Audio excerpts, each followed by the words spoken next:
पुण्यातील या मंदिरात कधी गेला आहात का? नमस्कार मित्रांनो, मी अक्षय. मी घेऊन येत आहे 30 दिवसाचे 30 नवीन व्हिडिओ चॅलेंज. तर मित्रांनो, आपण आज जाणार आहोत ओंकारेश्वर. ओंकारेश्वर हे पुण्यातील प्रसिद्ध पेशवेकालीन प्राचीन शंकराचे मंदिर. मुठा नदीच्या प्रशस्त काठावर असलेल्या या मंदिरास 9 कळस आहेत. पानशेतच्या पुरामध्ये मंदिरासमोरील नंदी व दीपमाल पाण्यामध्ये वाहून गेले होते. हा नंदी पुन्हा आणून बसवण्यात आला. स्वतंत्र काळात याच मंदिरात गुप्त बैठका होत असत. वैशाखामध्ये चंदनाची पूजा व शंकराची बसलेली मूर्ती साकारली जाते.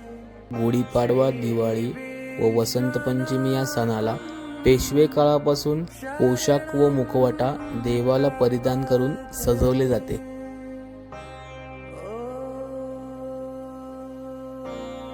आज या पेशवेकालीन मंदिराच्या बांधकामाला 288 वर्षे पूर्ण झाली आहेत. आजही मंदिर तसेच उभे आहे.